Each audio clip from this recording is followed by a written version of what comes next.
conceda a palavra ao senador Elmano Ferrer.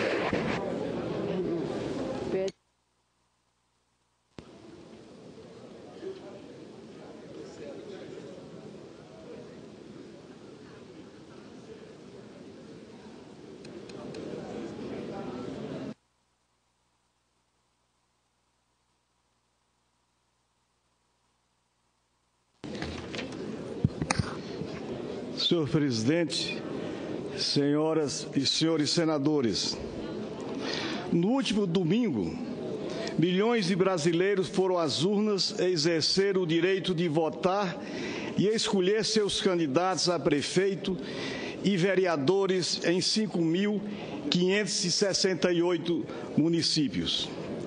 Por ser a primeira disputa realizada após a proibição total do financiamento empresarial de campanhas, as eleições de 2016 foram inegavelmente um verdadeiro teste eleitoral.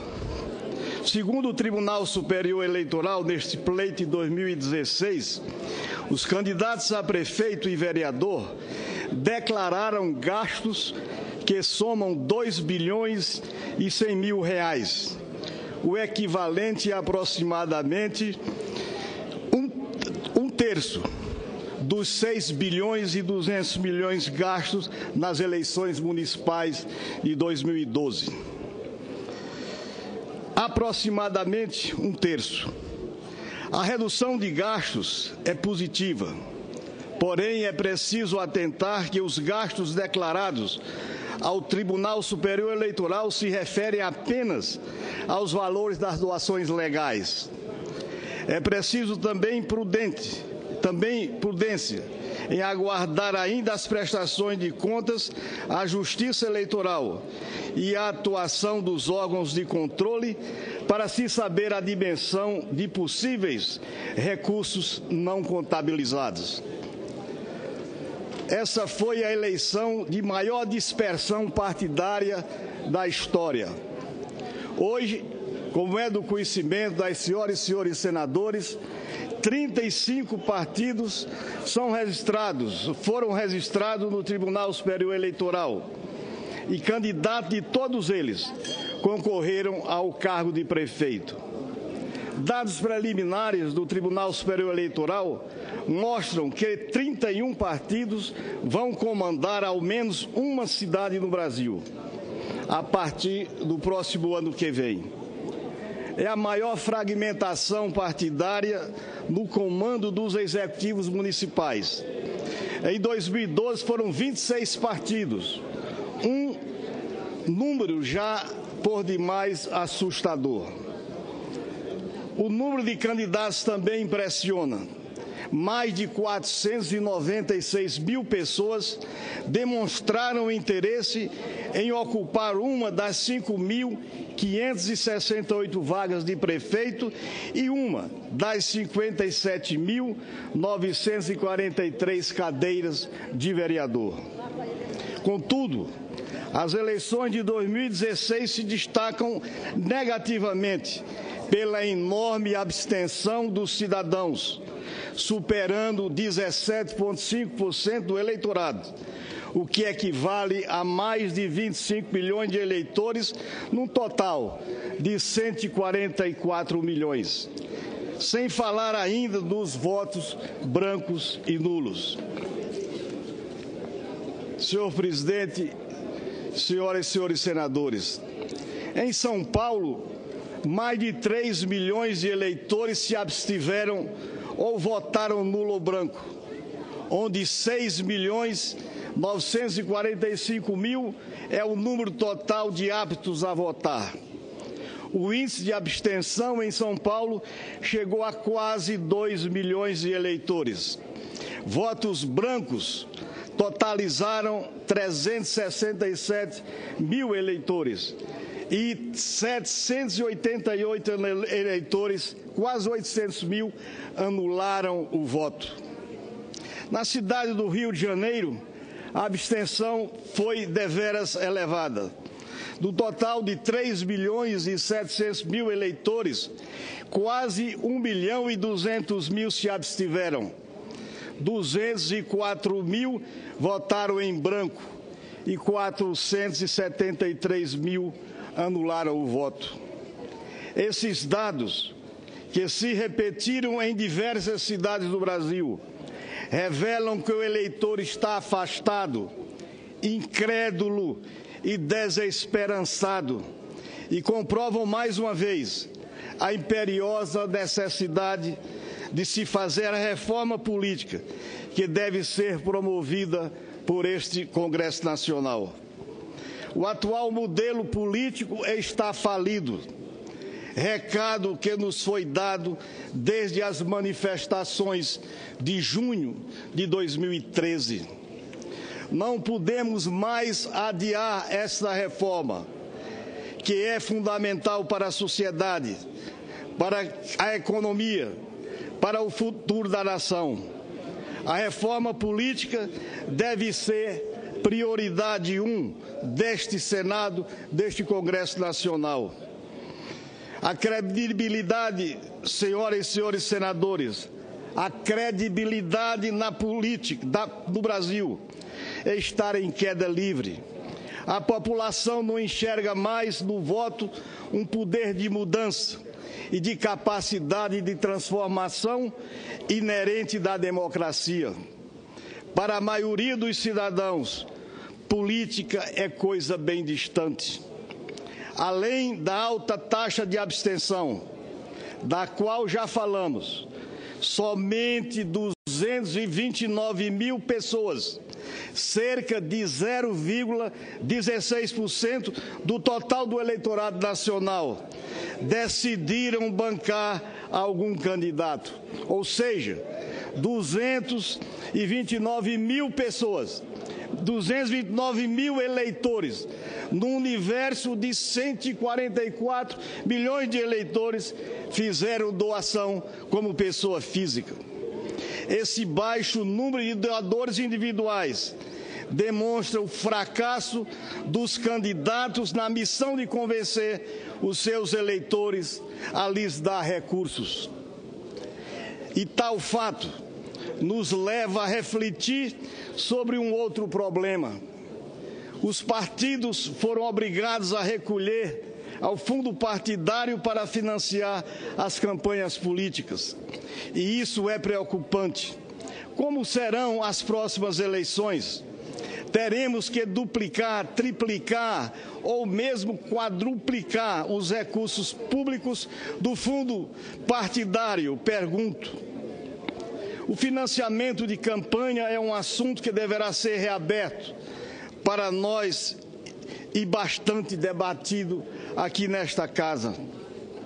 Para se ter uma ideia, de janeiro a agosto de 2016, os partidos políticos receberam a quantia de 492 milhões de reais do fundo partidário. Esse valor é só a metade do que os partidos vão embolsar até o final do ano. No ano de 2015, foram 811 milhões de reais de dinheiro público, recursos esses que não foram repassados, aliás, não mereceu o controle do Tribunal de Contas da União, tão somente da Justiça Eleitoral, que ainda assim não tem como fazer um acompanhamento rigoroso das contas do fundo partidário. Isso precisa ser revisto, uma vez que o aumento do volume do fundo partidário deve ser acompanhado também de um aumento da capacidade de controle dos recursos públicos, sobretudo esses recursos do fundo partidário. Outro ponto da reforma política. Já temos diversas propostas aqui nesta casa. Diz respeito à coincidência dos pleitos, ou seja, eleições gerais para todos os cargos eletivos. Esse ano, segundo o TSE, tivemos um gasto de 650 milhões de reais. Em 2012, O valor gasto com o pleito municipal foi de 482 bilhões. E isso diz respeito apenas aos valores gastos pela Justiça Eleitoral. Vossa Excelência permite uma parte? Pois não, senador. Senador Eumano Ferri, eu tenho que ir para uma audiência. Por isso, eu ousei interromper o discurso de Vossa Excelência, que é um discurso feito por escrito, quando Vossa Excelência aprofunda vários temas da reforma política. E eu quero aplaudir essa preocupação de Vossa Excelência com relação à reforma política, que é uma preocupação de todos nós. O que existe hoje é que todos querem, mas não há uma convergência nos pontos que são essenciais e que Vossa Excelência aborda com grande maestria. Desculpe se eu interrompi o discurso, mas foi para aplaudir a preocupação de Vossa Excelência. O nobre senador qualificou e engrandeceu o nosso pronunciamento, que sirva de exemplo a todos nós outros senadores com assento nesta casa. Há ainda, senhoras e senhores senadores, a distorção produzida pelo sistema de voto proporcional para a eleição de vereadores, deputados estaduais e deputados federais. Nas eleições de domingo, mesmo com a exigência de um desempenho mínimo de 10% do quociente eleitoral para os candidatos a vereador, e mesmo com a diminuição da quantidade de votos para as legendas partidárias, a proporcionalidade continuou a produzir seus efeitos. No Piauí, por exemplo, na cidade de Teresina, o último vereador obteve 1.759 votos, enquanto o candidato com mais de 5 mil votos, quase 3 vezes mais, não foi eleito. Na cidade do Rio de Janeiro, damos também como exemplo, houve candidato com mais de 16 mil votos que não foi eleito, enquanto um outro, com 10 mil votos a menos, conseguiu uma cadeira na Câmara Municipal de Vereadores do Estado do Rio, da cidade do Rio de Janeiro. Precisamos, senhoras e senhores senadores, resgatar a credibilidade da política brasileira. É imperioso revermos nosso modelo, nosso sistema político, que é um modelo anacrônico. Não podemos mais postergar uma reforma política de verdade no nosso país. Uma reforma que, aprendendo com os erros do passado e com as novas formas de dialogar com a sociedade, nos leve a superar a profunda crise do nosso sistema representativo. Uma reforma que resgate a confiança do povo brasileiro. Uma reforma que afaste o discurso do ódio ou da antipolítica. Senhor presidente, por estas razões, conclamo esta casa, as senhoras e senhores senadores, para pautarmos, discutirmos e votarmos as tantas propostas de reforma política que aqui tramitam. E já podemos dar o exemplo com a votação do substitutivo da proposta de emenda constitucional número 36 de 2016, do nobre e eminente senador Ricardo Ferraço, que põe fim às coligações nas eleições proporcionais e institui cláusula de barreira já a partir das eleições de 2018, além de muitas outras mudanças. É esse, por fim, o apelo que faço aos nobres senadores, às nobres senadoras, para que discutamos aqui nesta casa as propostas de reformas políticas que tramitam aqui nesta casa. Era esse, senhor presidente, as palavras que nós tínhamos a fazer nesta sessão de hoje.